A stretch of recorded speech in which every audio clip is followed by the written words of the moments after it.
Hello guys, welcome back to my channel. My name is Kabir Chauhan and you watching my channel Kabir rides. तो guys आज का video होने वाला है एक ओनरशिप रिव्यू और मेरे पास है मीटियोर 350। ओनर है इसका, वो है मेरा काफ़ी अच्छा फ्रेंड। तो आपको पता चलने वाला है कि बाइक ये लॉन्ग टर्म में कैसे परफॉर्म करती है एंड अभी तक 16,000 किलोमीटर प्लस हो चुका है। तो आपको एक अच्छा खासा आइडिया मिलने वाला है एंड जितने भी व्यूअर्स इस वीडियो को देख रहे हैं उनको फ्यूचर में परचेस करने का अगर मन हो तो ये वीडियो आपको काफ़ी ज़्यादा हेल्प कर सकता है। आई होप आपको ये वीडियो पसंद आएगा। सो स्टार्ट करते हैं इस वीडियो को बिना देर करते हुए। अगर आपने चैनल को सब्सक्राइब नहीं किया तो चैनल को सब्सक्राइब कर देना एंड वीडियो को लाइक कर देना। Let's begin with today's video. तो गाइज ये है मेरा फ्रेंड, वो आपको इंट्रोड्यूस कराएगा। Hello guys, I am robin. आपने कितना अभी तक बाइक चला लिया है ब्रो? मेरा बाइक अभी अप्रोक्सीमेटली 16,000 किलोमीटर प्लस चल चुका है। 16,000 किलोमीटर हो गया। तो ये बाइक जो है इसका आइडिया कहाँ से आया? बाइक का आइडिया तो बेसिकली मेरे डैड का था। पापा का चॉइस था बाइक?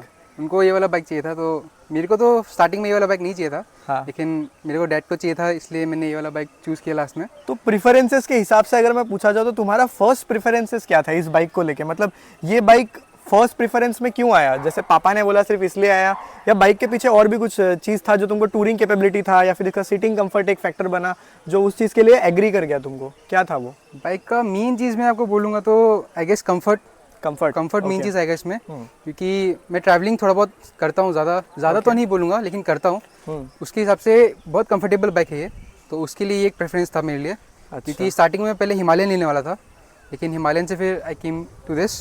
तो एक्सेप्ट कंफर्ट फर्स्ट है और उसके ऊपर से इसका fuel economy and all that's quite acceptable.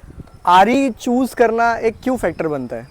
आरी एक फैक्टर कैसे बोलेगा, तो मेरे डैड को चाहिए था, वो तो मेन था कि उनको एक आरी चाहिए। आरी चाहिए था? आरी फैन बॉय थे? हाँ। मतलब प्रॉपर पापा डैड को, मतलब कि मेरे पापा आर्मी में थे। हाँ। तो आर्मी वालों को पता ही है कैसा होता है उनका, तो उनको आरी फैन बॉय, आरी से उनका अलग एक प्यार है।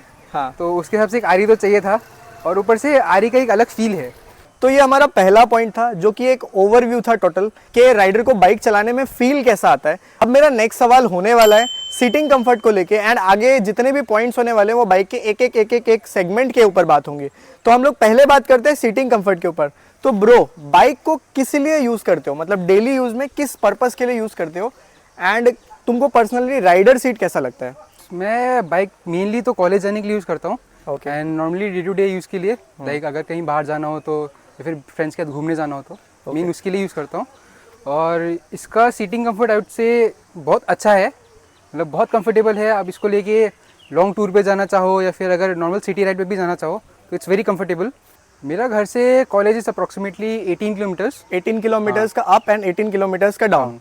ओके। तो 18 किलोमीटर्स का अप करते हुए ट्रैफिक में कभी ऐसा फील होता है कि मतलब सीटिंग पोजीशन गलत है या फिर बाइक में थोड़ा सा कंफर्टेबल कम है? क्योंकि स्टिफ कपड़े जब पहनते हैं तो मोस्टली ये सब बाइक्स में कंफर्टेबल नहीं रखता, तो उसके बारे में क्या कहना है?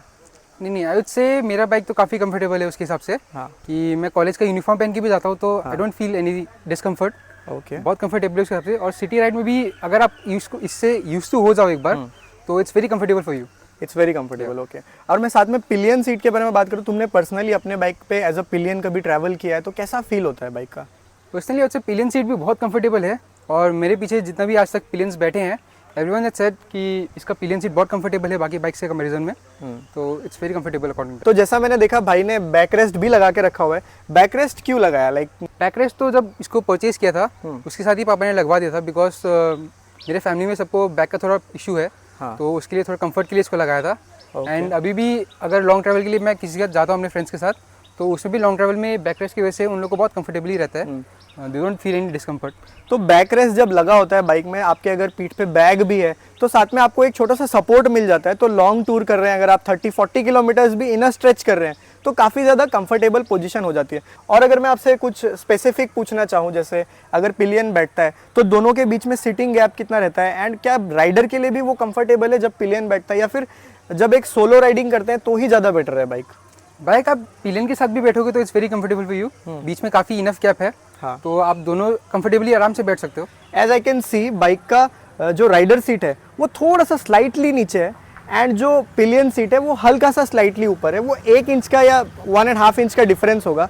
वो 1.5 इंच का डिफरेंस किस तरह से फील होता है बाइक पे? 1.5 इंच का difference I don't think so. It's very क्या बोलते हैं, अलग है। हेलमेट तो बैंग नहीं करता है जब दो राइडर्स एक साथ बैठते हैं। हेलमेट तो आप अगर आप सडनली ब्रेक कर रहे हो तभी बैंग होता है, वरना it's not a problem. It's not a problem. तो पिलियन के हिसाब से भी देखा जाए तो अगर आपकी mummy in a case travel करती है साथ में, तो मम्मी तो साइडवेज ही बैठती होगी। मम्मी का क्या कहना है बाइक के ऊपर? मम्मी भी बहुत कंफर्टेबली बैठ जाती है, उनको भी She आज likes तक- that bike, Yeah, right. उनको भी आज तक कोई प्रॉब्लम नहीं हुआ है। उनको कोई कंप्लेन आज तक किसी Complaint तो फैमिली ने नहीं की। आरी का कंफर्ट सबसे ऊपर है। बहुत सारी बाइक्स का अगर मैं कंपैरिजन लूँ तो उसमें आरी one of the best bikes बनती है। कंफर्ट जो पिलियन को मिलता है उस हिसाब से पेरेंट्स मेरे भी काफ़ी ज़्यादा खुश रहते हैं। क्लासिक 350 है मेरे पास एंड इनके पास मीटियोर है, तो दोनों का सीटिंग कंफर्ट कहीं ना कहीं बहुत ज़्यादा बेटर है। तो सीटिंग कंफर्ट के बारे में हम लोगों ने प्रॉपरली इसमें बात कर लिया। जो भी पॉइंट्स इंक्लूडेड थे सब सीटिंग के ऊपर थे। अब हम नेक्स्ट पॉइंट के ऊपर बात करते हैं, प्रैक्टिकलिटी एंड डेली यूज़ के ऊपर। सीटिंग पोस्चर ऐसा होने की वजह से जहाँ हाथ अपराइट रहते हैं, काफ़ी लाइक इतना ऊपर रहता है हाथ, मेरे बाइक में it's like a little low. And seat नीचे होने की वजह से जो बॉडी पोस्चर बनाती है उस टाइम पे, एक सिंगल स्ट्रेच में कितना चला पाते हो without any brake? Without any brake आप इसको 50 to 80 किलोमीटर आराम से चला सकते हो। 50 to 80 किलोमीटर्स इजीली। ओके। तो सिटी में कभी ऐसा प्रॉब्लम हुआ है कि ट्रैफिक में बार बार क्लच कंट्रोल की वजह से इशू आ रहा हो, या फिर बाइक मनूवरेबल ना हो, स्मूथ ट्रैफिक में निकालना हो, बार बार क्लच दबाना पड़ रहा है? क्लच कंट्रोल इसका से क्लच थोड़ा हार्ड तो है। आप अगर इसको ट्रैफिक में बहुत ज़्यादा ट्रैफिक में चला रहे हो, हेवी ट्रैफिक में, तो it can get a little bit uncomfortable sometimes. लेकिन उसके अलावा I don't think so it's कैसा बोलेगा इसको, नॉट कंफर्टेबल बोल सकते हैं जो ट्रैफिक में, वैसा तो इट्स नहीं है। माइल्ड, आई वुड से इट इज माइल्ड, क्योंकि मैं भी पर्सनली 350 सीसी का इंजन यूज करता हूँ एंड सेम इंजन शेयर होता है, तो क्लच ऑलमोस्ट सेम रहने वाला है। उसके हिसाब से मैं भी आपको यही बोलूंगा कि it's mild, it's not the best but it is good. तो इसमें हम लोगों ने डेली प्रैक्टिकलिटी के ऊपर बात कर ली एंड नेक्स्ट हम लोग पॉइंट के बारे में बात करने वाले हैं, वेट एंड हैंडलिंग। तो तुम्हारा इसके ऊपर क्या कहना है कि कैसा फील होता है जब इसको हैवी ट्रैफिक में राइड कर रहे हो, साथ में पिलियन भी है एंड बाइक का वेट भी है? उसका पिलियन के साथ आप देखो तो पिलियन के साथ अगर आपका हाइट अगर है इसके अकॉर्डिंगली, अगर 5'8", तो व्हाट इज योर 5'9" हाइट? तक है। पहले व्हाट इज योर हाइट? मेरा 5'8" है हाइट। 5'8" है। उसके हिसाब से आप देखो तो इट्स ओके। आई नॉट से कि बहुत ज़्यादा कंफर्टेबल या फिर बहुत ज़्यादा प्रॉब्लमेटिक है। कंफर्टेबल है। आप कभी कभी आपको थोड़ा सा कंफर्टेबल नहीं लगेगा शायद से, क्योंकि हैवी वेट तो है, मतलब 200 kg से आपने बोला हैवी वेट तो है, उसके लिए थोड़ा सा डिस्कम्फर्टेबल हो सकता है ये कभी कभी। एंड पिलियन जब साथ में बैठता है तो बाइक हैवी फील होता है। वो वेट हैंडल बार पे फील होता है कि जब पिलियन बैठता है पीछे? तो पिलियन के साथ अब आप जब तक कर्व्स पे नहीं हो तब तक आपको फील नहीं होगा, लेकिन आप कर्व्स पे जाते हो तो आपको फील होता है उस टाइम पे। माउंटेन्स के बारे में बात करेंगे, कर्वी रोड्स पे ये कैसे होती है उसके बारे में हम आगे बात करते हैं। तो डेली यूज में ये बाइक फटीग देता है क्या? इसका वेट ज़्यादा है बाइक का एंड कहीं कहीं पे मुझे ऐसा फील होता है, कभी कभी मैं अपना बाइक चलाता हूँ तो हिली एरियाज में मेरे को पर्सनली लगता है कि वेट एक फैक्टर बन जाता है जो बाइक को इतना मनूवरेबल नहीं बनाता। तो तुम्हारा उस पर क्या कहना है? वेट तो देखो इसका आ रही है तो इसका वेट तो ज़्यादा होना ही है ऑब्वियसली। तो इसको सिटी राइड में से अगर आप यूज टू नहीं हो तो it will be little bit discomfortable for you. इतना कंफर्टेबल नहीं होगा ये। लेकिन आप अगर इसको डेली यूज़ करके आप एक बार यूज टू हो जाओ तो then it gets easy for you and comfortable हो जाता है टाइम के साथ आपके से। बाइक जब एक हॉल्ट पे होती है, यानी कि जब रुकी होती है, इसको डेली हम लोग कभी कभी वॉश करते हैं एंड कभी कभी कुछ मेंटेन करते हैं, तो इस बाइक का वेट किस तरह से फील होता है? अभी तक जो भी हमने बात किया वो राइडिंग के ऊपर वेट था। अब जब मैं आपको ये पूछता हूँ कि बाइक का वेट 250 kg के आसपास पहुंच जाता है, तो ये वेट डबल स्टैंड करने में, सेंटर स्टैंड लगाने में या साइड स्टैंड लगाने में किस तरह से फील होता है? साइड स्टैंड लगाने में तो इसका कुछ वेट का इतना आई डोंट थिंक सो कोई रोल है इतना। लेकिन डबल स्टैंड आप जब इसको करते हैं तो अगर आप स्ट्रेंथ में थोड़े वीक है तो ऐसे आपको प्रॉब्लम हो सकता है। एंड आप इसको जब मेंटेनेंस एंड ऑल करते हो तब भी अगर आपका बाइक थोड़ा प्रॉपर्ली अगर स्टैंड नहीं है और अगर आपके पास गिर जाए तो आपको बहुत दिक्कत दे सकता है ये। अकेले उठाना पॉसिबल है कि नहीं इस बाइक को? अगर आप इसको एक बार मतलब चला के इससे कंफर्टेबल हो गए उसके वेट के साथ तो आई गेस आप उठा लोगे। लेकिन अगर कोई थोड़ा बंदा वीक है तो उसके लिए प्रॉब्लम होगा ये। प्रॉब्लम होने वाला है। मिनिमम बॉडी वेट कितना होना चाहिए इस बाइक को हैंडल करने के लिए? बॉडी वेट आई वुड से 65 to 70 के ऊपर तो होना चाहिए at least. 65 to 70 as a standard होना चाहिए। Okay, I can understand. अगर उससे थोड़ा कम भी है एंड आपका थोड़ा मेटाबॉलिज्म अच्छा है, थोड़ा स्ट्रेंथ है बॉडी में, you can lift weight and आप जिम भी जाते हैं अगर, तो ये बाइक आपके लिए नॉर्मल है, कोई बड़ी बात है नहीं। जितना इसको बनाया जाता है वैसा कुछ भी नहीं है। एंड अगर मैं साथ में ये भी बात करूँ कि बाइक का वेट हैंडलिंग में किस तरह से हेल्प करता है, तो बाइक का वेट हैंडलिंग में सपोर्ट करता है या नहीं करता है? वेट आपका हैंडलिंग में सपोर्ट तो करता है उससे, क्योंकि मैं जितना भी इसको चलाता हूँ चाहे सिटी में हो या फिर टूरिंग में हो, मेरे को ऐसा नहीं लगता कि इसका बैलेंस खराब है या फिर उसकी वजह से आपका वेट की वजह से कुछ प्रॉब्लम दे रहा है। उस वैसा कुछ भी नहीं है। आई से इट्स वेरी कंफर्टेबल। जब हम लोग नेशनल हाईवे पे राइड करते हैं तो कभी कभी बहुत फास्ट विंड होता है एंड वो काफ़ी ज़्यादा अनस्टेबल सिचुएशन क्रिएट कर देता है इस बाइक के लिए, इस बाइक के लिए नहीं, बहुत सारी बाइक्स के लिए। तो आपको क्या लगता है कि ये ऐसा है इस बाइक के साथ में? इसका वेट ज़्यादा है तो I don't think so wind इसको इतना इफेक्ट करता है, लेकिन अगर आप बहुत स्ट्रॉन्ग विंड जैसे आप अरुणाचल उस साइड में जाओगे तो उस साइड पे जैसा विंड है it creates a problem for you sometimes. लेकिन ये विंडशील्ड लगाना आई गेस ये तुम्हारे लिए फर्स्ट चॉइस था ना? विंडशील्ड इसके साथ मैं बोलूँगा तो क्योंकि इसमें आगे कोई प्रोटेक्शन नहीं है विंड के लिए, तो ये जो लगवाया है ये इसकी वजह से बहुत मतलब हेल्प होता है। आप जब बहुत हाई स्पीड में जब जा रहे हो तो हाई स्पीड में कितना ही बोलूँगा 100 किलोमीटर से तो ऊपर जाता नहीं इसका तो उसमें भी ये आपको हेल्प करता है। आप नेकेड बाइक्स में आप चलाओगे तो विंड ब्लास्ट आपको मिलता है, इससे इसमें बहुत हेल्प होता है, प्रोटेक्शन बहुत मिलता है इससे। Okay, that was about the weight. तो आगे हम लोग बात करेंगे जो कि एक मेन प्रॉब्लम है आरई के ऊपर, वो है इंजन हीटिंग। तो इंजन हीटिंग कैसा लग रहा है इस बाइक पे अभी तक? हीटिंग तो इससे ज़्यादा है, बहुत ज़्यादा है, बहुत ज़्यादा है, बहुत ज़्यादा बोलूँगा, क्योंकि ट्रैफिक में आज तक जितना मैंने चलाया है और मेरे फ्रेंड्स ने चलाया है हम सबका एक ही कंप्लेंट है, इसका इंजन हीटिंग बहुत ज़्यादा है समर्स में तो खासकर। Same with me. विंटर्स में आप देखोगे तो विंटर्स में आपके लिए बहुत अच्छा है क्योंकि इसका हीटिंग आपके लिए वो एक कैसा बोलूँगा मैं प्रो बन जाता है आपके लिए, तंदूर बन जाता है नीचे हाथ लगा के। आप हाथ भी सेक सकते हो ऐसा हालत है। लेकिन समर्स में आपको बहुत ज़्यादा हीटिंग करता है और आपको पाव में ऐसा लगता है कि इट्स नियर फायर। तो बहुत ज़्यादा हीटिंग है समर्स में। जब बम्पर टू बम्पर ट्रैफिक होता है, मैं पर्सनली खुद फील करता हूँ इस चीज़ को कि मैं शॉर्ट्स पहन के I never try that thing, क्योंकि आपको पता है शॉर्ट्स पहन के अगर इस बाइक को चला ले तो पैर जलना पक्का है, एकदम गारंटीड है, उसको कोई रोक नहीं सकता। एंड वो क्योंकि जब हीट वेव नीचे से ऊपर की तरफ उठती है ना एक रुके हुए बाइक पे and you have ridden it for 10 to 15 kilometre, engine अच्छा खासा हीटअप हो जाता है। उस टाइम पे कैसा फील होता है जब हाफ पैंट शॉर्ट्स पहन के स्लीपर्स पहन के हम राइड कर रहे हो ट्रैफिक पे? बस यही मन करते है कि एक बार इस बाइक से उतर जाऊं मैं जल्दी से जल्दी तो जान बचे बोल के। भाई वो टोटल हीट थाई पे फील होता है। एंड मैं देख सकता हूँ साथ में कि इंजन ब्लैकआउट है, ब्लैकआउट होने की वजह से थोड़ा सा कहीं ना कहीं हीट को ट्रैप कर लेता है वो अपने अंदर में। एंड पूरा मेटल बॉडी होने की वजह से वो बहुत जल्दी ट्रांसमिट हो जाती है हीट इंजन टैंक तक पहुंचती है। टैंक तक आउट से अगर आप शॉर्ट्स पहन के घूम रहे हो तो हाँ पहुंचती है, डेफिनेटली पहुंचती है। मेरे बाइक में भी मेरे साथ पर्सनली ऐसा है कि इंजन की जो हीट है वो टैंक तक पहुंचती है, लोअर टैंक तक, जो नीचे का पार्ट होता है लाइक दिस सेगमेंट, ये यहाँ तक हीट आराम से पहुंचता है। एंड अगर आप 15-20 किलोमीटर चला चुके हैं बाइक को तब तो अच्छा खासा गर्म हो जाएगा, है ना? Is that true? या इट्स ट्रू। देखा आपने, इंजन हीटिंग एक्चुअली एक प्रॉब्लम है आरई का एंड वो उसका कुछ कर नहीं सकते है। कोई तरह का कूलिंग सिस्टम इसमें नहीं है, ऑयल कूलिंग नहीं है, जो है एयर कूलिंग है। एंड एयर कभी कभी इतना बाहर का टेम्परेचर ज़्यादा होता है कि वो कूलिंग सपोर्ट नहीं करता है। तो वही कुछ इंजन हीटिंग एक इशू है इस बाइक में जिसको मैं यहाँ पे कंसिडर करूँगा। एंड नेक्स्ट हम लोग पॉइंट के बारे में बात करते हैं परफॉर्मेंस एंड माइलेज को लेके। तो हाईवे में और सिटी में ये बाइक किस तरह से परफॉर्म करते हैं? Do you feel any power lag, या पे कभी ऐसा फील होता है कि ओवरटेक करने के टाइम में वो वेट फैक्टर बन रहा है, मैं ओवरटेक नहीं कर पा रहा हूँ किसी व्हीकल को, या स्पीड नहीं है बाइक में? आज तक ऐसा तो फील नहीं हुआ है। 100 के नीचे मैंने जितना भी इसको चलाया है 100 के नीचे इट रन्स वेरी स्मूथली। लेकिन आप एक बार 100 क्रॉस कर दो तो उसके बाद फील होता है कि इसमें पावर थोड़ा कम है। तो वो तो उसका वेट की वजह से मैं बोलूँगा शायद से, और उसका इंजन 360 उसका सीसी का इंजन है, फिर भी वेट जितना है उसके हिसाब से तो इसको बाइक को मैं बोलूँगा नहीं कि इतना स्पीड में भगा सकता है आप इसको। दैट्स वेरी डेंजरस, आप नहीं कर सकते, इतना ब्रेकिंग कुछ केपेबल नहीं है। आप हाई स्पीड में जाते हैं तो इतना ज़्यादा हैवी बाइक को, साथ में पिलियन हो तो उसको ब्रेक करना इतना ईजी नहीं है। एंड मैं एक बात बता दूं कि ये बाइक 120 किलोमीटर पर आवर की स्पीड पे डाउन हिल पे तो जा सकती है, लेकिन अप हिल पे इतना स्पीड पॉसिबल नहीं है। नेशनल हाईवे पे अगर आपको विंड बहुत ज़्यादा है तो कभी कभी ये स्पीड इफेक्ट हो सकती है। And what is the top speed you have touched in this bike? Top speed मैंने तो अभी तक 120 चलाया है, उसके ऊपर तो मैं नहीं जा पाया अभी तक। आई वुड से जितने भी व्यूअर्स है, this is dangerous, don't try this, है ना? हम लोग जस्ट एक एक्सपेरिमेंटल पर्पस के लिए पूछ रहे हैं कि इन टोटल बाइक परफॉर्म कैसे करती है, इसलिए पूछ रहे हैं हम। तो आपने 120 किलोमीटर पर आवर के स्पीड से इस बाइक को टच किया है, जो कि टॉप स्पीड है। आरई भी यही क्लेम करता है 120 किलोमीटर पर आवर। तो उस टाइम पे बाइक का स्टेबिलिटी है कि नहीं?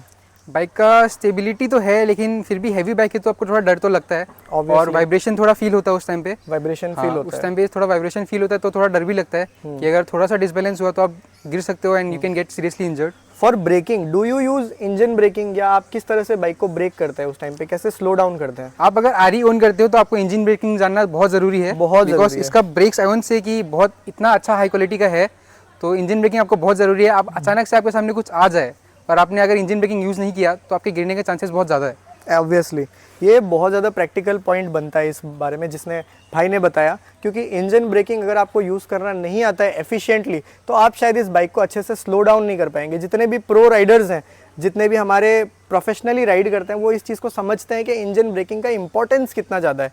तो वही इंजन ब्रेकिंग काफ़ी अच्छा इफेक्टिव पॉइंट है इस बाइक को ब्रेक करने के लिए, यानी कि स्लो डाउन करने के लिए। माइलेज अगर मैं आपको बात करूँ इस बाइक का, तो माइलेज अभी करेंटली कितना मिल रहा है? माइलेज इसका से 30 to 35 के बीच में ही रहता है। जब 500 किलोमीटर इस बाइक का पूरा हुआ था, फर्स्ट 500 किलोमीटर, तब कितना माइलेज मिल रहा था? फर्स्ट 500 किलोमीटर्स में भी आई गेस 30 के आसपास, 35 के ऊपर ही था आई गेस। 35 के ऊपर था, ओके। उसके बाद भी ज़्यादा डिफरेंस तो नहीं है, उससे 30 to 35 ही रहता है। फर्स्ट सर्विस कराने के बाद बाइक में क्या चीज़ फील हुआ माइलेज को लेके? माइलेज को लेके एज सच तो मुझे तो कुछ डिफरेंस फील नहीं हुआ, क्योंकि फर्स्ट 500 भी मैंने इसको काफ़ी घुमाने के लिए लेके गया था, मैं शिलोंग साइड लेके गया था, तो तब भी मेरे को जितना माइलेज मिल रहा था अभी भी उतना ही मिल रहा है ऑलमोस्ट। ओके, ज़्यादा डिफरेंस तो नहीं है। फुल टैंक में बाइक कितना रेंज दे देती है लगभग? फुल टैंक में से 350 360 350 टू 360 के बीच में। वो राइडिंग स्टाइल के ऊपर भी डिपेंड करता है ऑब्वियसली, आप कितना क्लच यूज़ करते हैं एंड आपका बाइक के ऊपर कंट्रोल कितना अच्छा है। तो माइलेज आपने बोला 35 के ऊपर मिलता है, हमेशा प्लस मिलता है, तो ये पॉजिटिव साइड रहा आपके लिए। Are you satisfied with the mileage you are getting? I would say अगर कॉलेज स्टूडेंट हो आप तो उसके लिए थोड़ा सा आपको बजट में टाइट पड़ सकता है कभी कभी ऑब्वियसली, तो, लेकिन अगर आप जॉब एनरोल करते तो आपके लिए इट्स नॉट अ प्रॉब्लम। तो I would say fuel economy के साथ I am okay with it, you are okay, I don't have any problem with that. Okay, साथ में माउंटेन्स पे क्या माइलेज मिल जाता है? Have you experience that? Mountains में मैं जितना गया हूँ आई गेस सिटी राइड से तो माउंटेन्स में ज़्यादा मेरे को मिलता है। ज़्यादा मिलता है, ओके। क्योंकि मैं शिलोंग साइड भी गया हूँ एंड आगे भी शिलोंग से आगे गया हूँ, मेघालय साइड में घूमने गया हूँ, अरुणाचल भी गया हूँ। तो ऐसे सिटी में जितना मिलता है उससे ज़्यादा आपको हाईवे में मिल जाता है, क्योंकि उस साइड तो हाईवे ही है, तो उधर पे मेरे को माइलेज ज़्यादा मिला है। तो आई वुड से उसके हिसाब से हिल्स में आपको चलाओगे तो इसको माइलेज ठीक ही है, उतना ही है, ठीक है, लगभग मॉडरेट बोल सकता हूँ मैं उसको। 35 टू 2-3 किलोमीटर पर आवर का डिफरेंस पड़ सकता है, जो कि काफ़ी है, इतना होता ही है। पर्सन टू पर्सन थोड़ा सा वेरी करता है एंड जिस तरह से आप बाइक को चलाते हैं वो मैटर करता है एंड समय के साथ आप सीख भी जाते हैं कि माइलेज को किस तरह से मैनेज करना है। Okay, this was the point about the mileage and the practicality about the bike. अब हम बात करते हैं हमारे नेक्स्ट पॉइंट के ऊपर, मेंटेनेंस एंड प्रॉब्लम्स के बारे में। तो पहले मैं प्रॉब्लम्स के बारे में बात करता हूँ इस बाइक में। तो इस बाइक में प्रॉब्लम्स किस तरह की फील होती है? प्रॉब्लम्स मैकेनिकली आई वुड से बाइक का वाइब्रेशंस बहुत ज़्यादा है, ओके, और इसका इंजन रिफाइनमेंट आई वुड से थोड़ा सा ख़राब है बोलूँगा, क्योंकि कम है, क्योंकि इसका बाइक का इंजन से आपको, जैसे आपको भी प्रॉब्लम हो रहा है टैपेड का, मेरे को भी सेम प्रॉब्लम हो रहा है इसमें। एंड मेरा तो टैपेड नॉइज आपसे तो बहुत ज़्यादा है, मेरा टैपेड नॉइज ऑब्वियसली ज़्यादा है, मैंने जो कि नोटिस किया एक्चुअली में ज़्यादा है, वो एक मेन इशू है। और उसका braking I would say is a issue, braking इसका पावरफुल इतना नहीं है। तो अगर आप कभी कभी सडनली ब्रेक मारना चाहो तो engine braking is the only solution, क्योंकि आप अगर इसके भरोसे रहोगे तो आप पक्का गिरोगे, आप गिर भी सकते हैं, यू नेवर नो। और अगर मैं टेक्निकल प्रॉब्लम्स के बारे में बात करूं तो टेक्निकल प्रॉब्लम्स में से इसका मीटर में थोड़ा प्रॉब्लम है, आपका फ्यूल मीटर में। ओके, क्योंकि ये कभी एक्यूरेट नहीं है, कभी एक्यूरेट नहीं है। आप कभी कभी इसको हाफ टैंक में अगर आप लेके चल रहे हो तब भी आपको कभी कभी फुल टैंक शो कर सकता है। मेरे साथ भी होता है ऐसा। में लेके चल रहे हो तो आपको कभी हाफ टैंक शो कर देगा ये। You can never trust the speedometer. अगर आप फ्यूल के बारे में बात करें, जो भी फ्यूल सेंसर है आप उसको ट्रस्ट नहीं कर सकते, इट्स नॉट दैट एक्यूरेट। जैसे अभी साइड स्टैंड में खड़ी है तो वो आपको फुल दिखाएगा and sometimes you are full tank and तभी भी दिखाता है कि वो हाफ टैंक है, तो it's inaccurate, right? It's inaccurate. तो ये दो मेजरली 3 प्रॉब्लम्स थी जो कि मैकेनिकल एंड टेक्निकल थी। तो अब मैं साथ में बात करूँ कि बाइक का मेंटेनेंस किस तरह से कर रहे हो? मेंटेनेंस आई वुड से मेन आपको इसमें इतना मेंटेनेंस का जरूरत नहीं है। मेन अगर आप चाहते हो कि आपका बाइक स्मूथ रहे तो मेन इज आपका chain cleaning okay and regular service. Regular service जो अभी भी सर्विस इंटरवल्स थे उनका एक्सपीरियंस कैसा था? सर्विस आई वुड से अभी तक तो मेरे को कोई ऐसा इशू फेस नहीं हुआ अभी तक। जब भी मैं गया हूँ सर्विस सेंटर में, जितना मेरा बाइक निकला है उसके बाद से it's always smooth and it runs very nicely. Okay, तो सर्विसिंग में तो आज तक मेरे को इशू फेस नहीं हुआ है। सर्विसिंग में उनके तरफ से कभी ऐसा रहा है कि कुछ चीज़ें इनइफेक्टिव है या फिर सर्विस कराने के बाद भी कभी कभी ऐसा फील हुआ कि प्रॉब्लम रिजॉल्व नहीं हुआ? ऐसा तो आज तक मेरे को कोई इशू फेस नहीं हुआ है एक्सेप्ट फॉर माई टैपेड नॉइस। उसके अलावा मेरे को ऐसा कोई प्रॉब्लम नहीं है सर्विस से। ओके, तो टैपेड नॉइस एक प्रॉब्लम है इस बाइक का जिस बारे में बोला, तो रॉयल इनफील्ड ने उसके बारे में क्या बोला? रॉयल इनफील्ड में जब भी गया उन्होंने बोला ये नॉर्मल इशू है, इसका कोई वो प्रॉब्लम नहीं है। तो उसमें इन्होंने आज तक कभी इतना सीरियसली ध्यान नहीं दिया है। हाँ। उसके अलावा उससे सर्विसिंग बाकी सब में इट्स वेरी नाइस। तो मैं भी ये देख सकता हूँ कि रॉयल इनफील्ड टैपेड को एक प्रॉब्लम कंसिडर ही नहीं करती है। क्यों नहीं करती है वो वही जानेंगे, क्योंकि उनका इंजन कैरेक्टर ऐसा है, वो खुद ऐसा बोलते हैं। बट जो कस्टमर्स हैं they are not really satisfied with this. तो आप मेरे हिसाब से देखा जाए तो बाइक का एक इशू बन जाता है ये, एंड साथ में भाई का भी एक इशू है, एंड बहुत सारे व्यूअर्स हैं मेरे जिनका भी ये इशू है।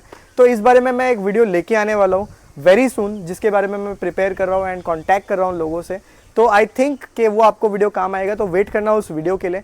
आगे बात करते हैं मेंटेनेंस के बारे में, जो कि मैंने आपको ऑलरेडी पूछा। मेंटेनेंस में क्या क्या प्रोडक्ट्स यूज़ करते हो, लाइक टैंक मेंटेनेंस हो गया, आप इसको मतलब किस तरह से क्लीन रखने में काम करते हो, एंड साथ में टेक्निकल चीज़ों को या फिर मैकेनिकल चीज़ों को किस तरह से बैलेंस करते हो। उससे मेंटेनेंस में इसका साफ़ सफाई में आई यूज़ पॉलिश, एंड इसके लिए अलग से फिर मैंने क्लॉथ्स लिए हुए हैं ताकि माइक्रोफाइबर माइक्रोफाइबर क्लॉथ्स लिया हुआ है क्योंकि इसका टैंक मेटल का है तो इसमें स्क्रैच बहुत जल्दी पड़ता है और इट्स वेरी नोटिसेबल।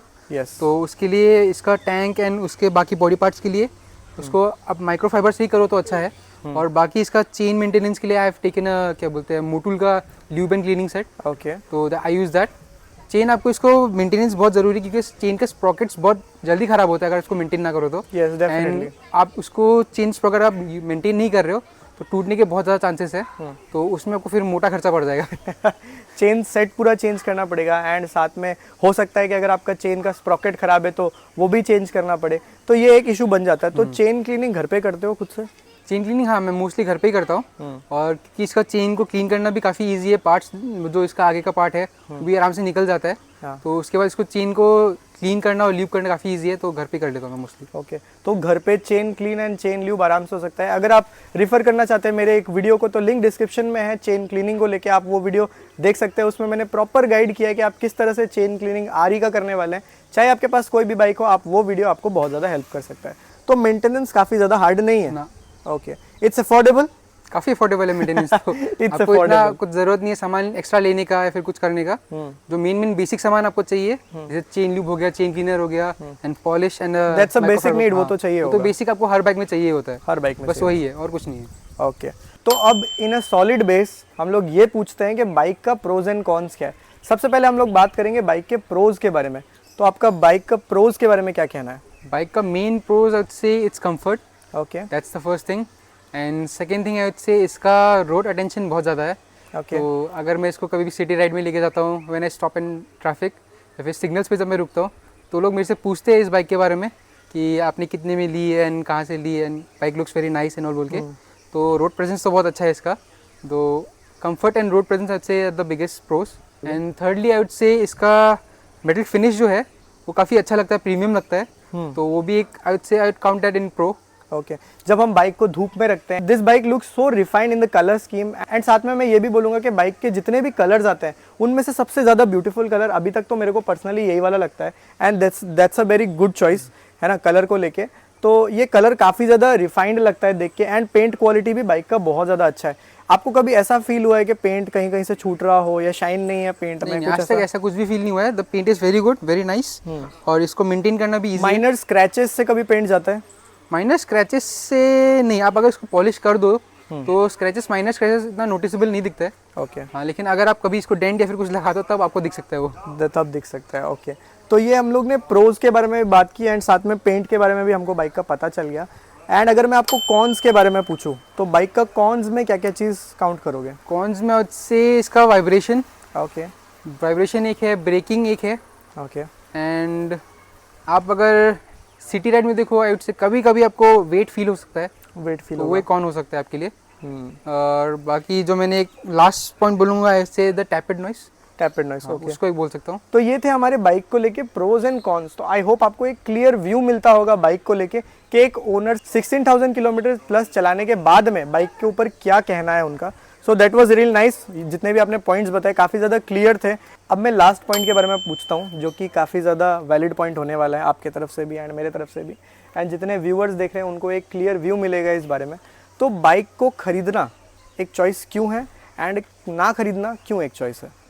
इसको खरीदने का आपके पास मेन, आपको अगर मैं बोलूँगा तो कंफर्ट एक चीज़ हो जाता है, कंफर्टेबल, क्योंकि ये बाइक बहुत ज़्यादा कंफर्टेबल है। लॉन्ग राइड्स में हो या फिर शॉर्ट राइड्स में हो, आपको कोई दिक्कत नहीं देगा ये बाइक। वेट के अलावा वेट किसी को वो भी किसी को प्रॉब्लम नहीं देता है, ज़्यादातर लोग को प्रॉब्लम नहीं देता है इसको, अगर आप एक बार यूज टू हो जाओ तो। And secondly I would say इसका जैसा रोड प्रेजेंस है, जैसा आपको वो है कि बाइक जैसी दिखती है, तो आप लोगों के सामने भी आप इसको लेके जाओगे तो लोग भी जब तारीफ़ करते हैं तो आपको अच्छा लगता है। कि मेरा बाइक जो मैंने लिया है लोग उसको नोटिस कर रहे हैं, अच्छा लग रहा है। वैल्यू फॉर मनी, तब पता वैल्यू चलता फॉर मनी होता है पूरा ये। ओके। और लुक्स एंड फिनिश वो एक है। और थर्डली से मैं अगर ये पूछूं कि बाइक को क्यों नहीं खरीदना चाहिए तो क्या बोलना चाहोगे इसमें? क्यों नहीं खरीदना चाहिए, आप मैं अगर बोलूँगा तो वेट एक चीज़ हो सकता है आपके लिए। अगर आप चाहते हो कि आपको एक फास्ट एजाइल बाइक मिले तो वैसी टाइप की नहीं है, ये कंफर्टेबल स्लो राइड्स के लिए है ये बाइक। तो वैसे टाइप की राइड्स के लिए नहीं है, तो उन राइडरों को मैं बोलूँगा कि ये बाइक चूज़ ना करें। तो और अगर आपको चाहिए कि आपको इसको भगाना है, एक्सेलरेशन, जो कि बहुत वैलिड पॉइंट है, उसके लिए ये बाइक नहीं है। हाँ तो उसके लिए से you can go for better bikes like KTM and all. हाँ वो सब वो बाइक पे आप जो मर्जी आप कर सकते हो हाई स्पीड में कुछ भी, लेकिन इसके लिए ये बाइक तो नहीं है। हाँ ओके। ये मेरे को भी पता चलता है इन बाइक्स के लिए कि इतनी एजाइल नहीं है, एंड साथ में आपको कभी जब बहुत ज़्यादा स्नेक टर्न्स पे जाना है तब इतना ज़्यादा एजाइल फील नहीं होता है बाइक्स को लेके। एंड ये काफ़ी अच्छे पॉइंट्स बोले, जो भी बोले कि बाइक खरीदना चाहिए कि नहीं खरीदना चाहिए, ये एक पर्सनल चॉइस भी बनता है। अगर आपको बाइक का लुक्स पसंद है तो आप इस बाइक के लिए जा सकते हैं, नो डाउट। बाकी सारी चीज़ों को कंसीडर ना करते हुए अगर आप सिर्फ लुक के साथ जाते हैं तो भी आपको एक लॉस नहीं होने वाला है बाइक खरीदने के बाद में। एंड जैसे कि आपने बोला कि बाइक के काफ़ी अच्छे अच्छे पॉइंट्स हैं, जैसे कि जो हाईलाइटिंग पॉइंट्स है वो इसका थंप है। I can really say that इसका थंप इतना ज़्यादा क्लियर एंड क्रिस्प है कि स्टॉक साइलेंसर से काम बन जाता है। Is that true? Easily. They have really created a machine which is appreciable. So ये काफ़ी अच्छी चीज़ थी रॉयल इनफील्ड की तरफ से बाइकर्स के लिए, and I also appreciate royal Enfield for that. And thank you बोलना चाहेंगे रॉयल इनफील्ड को इतना अच्छा बाइक बनाने के लिए, क्योंकि इंडिया जैसे शहर में जहाँ पे बहुत ज़्यादा हम लोग रफ़ यूज़ करते हैं बाइक्स को, ऑल टेरेन्स पे ड्राइव करते हैं, सिटी में ड्राइव करें, कंक्रीट पे, माउंटेन्स पे, एंड कभी कभी रिवर क्रॉसिंग भी जब हम करते हैं तो बाइक का परफॉर्मेंस बहुत ज़्यादा स्मूथ निकल के आता है। जब ओवरऑल के बारे में बात करूँ, मैं पर्टिकुलरली एक सेगमेंट के बारे में बात नहीं कर रहा हूँ, यहाँ पे मैं टोटली बाइक के परफॉर्मेंस को लेके बात करता हूँ। तो आप सेटिस्फाइड है उस चीज़ से? आई वुड से ये बाइक एडवेंचर के लिए तो इतना ज़्यादा यूज़ नहीं कर सकते आप, क्योंकि इसका ग्राउंड क्लियरेंस थोड़ा सा कम है। ओके। एंड इसका हेडलाइट में थोड़ा पावर कम है, इसका लाइट का पावर थ्रो थोड़ा सा कम है। हाँ, उसमें थोड़ा कमी है। बाकी तो आप इसको जैसे चाहे वैसे यूज़ कर सकते हो। आपको अगर टूरिंग करना है या फिर सिटी राइड्स करना है, फिर आपके दोस्तों के साथ बाहर जाना है, सबके लिए एवरीथिंग फिट एंड फाइन है इसका। ओके। अब हम लोग लास्ट पॉइंट के बारे में बात करते हैं, जो कि हमारा फाइनल वर्डिक्ट एंड प्राइसिंग। तो प्राइसिंग की अगर मैं बात करूँ तो ये बाइक वैल्यू फॉर मनी है या नहीं है? आई वुड से yes, it's a value for money. Okay. क्योंकि बाइक में जैसे फीचर्स है, जैसा लुक्स है, उसके हिसाब से जिसका इसका प्राइस है, आई would say it's valid, reasonable है और बहुत अच्छा प्राइस है इसके लिए। खरीदते टाइम पे अगर आपका बजट है आई वुड से तभी ले, वरना तो अगर आपका बजट नहीं है तो you can go for better bikes थोड़े से कम दाम में भी। हंटर एक काफ़ी अच्छी चॉइस बनती है। फर्स्ट चॉइस अगर आपने रॉयल इनफील्ड को कभी एक्सपीरियंस नहीं किया, you just want to experience the Royal Enfield, so you can go for the latest Hunter, जिसका वीडियो बहुत ही जल्दी आने वाला है इस चैनल पे, तो आप वो भी देख सकते हैं, चेकआउट कर सकते हैं। साथ में अगर आपको ये जो पोस्चर है इसके वजह से ये बाइक पसंद है तो ये भी काफ़ी अच्छा चॉइस बनता है। प्राइसिंग काफ़ी ज़्यादा अफोर्डेबल है as per the looks and the material they have used on the bike, right? Yes. So thank you so much for this video, and I hope आप और राइड करेंगे इस बाइक को। एंड थैंक यू, आपने इस video को देखा। अगर आपको ये वीडियो पसंद आया तो वीडियो के लिए लाइक करना, चैनल को सब्सक्राइब करना, एंड मैं आपको मिलूंगा नेक्स्ट वीडियो में। तब तक के लिए बाय बाय।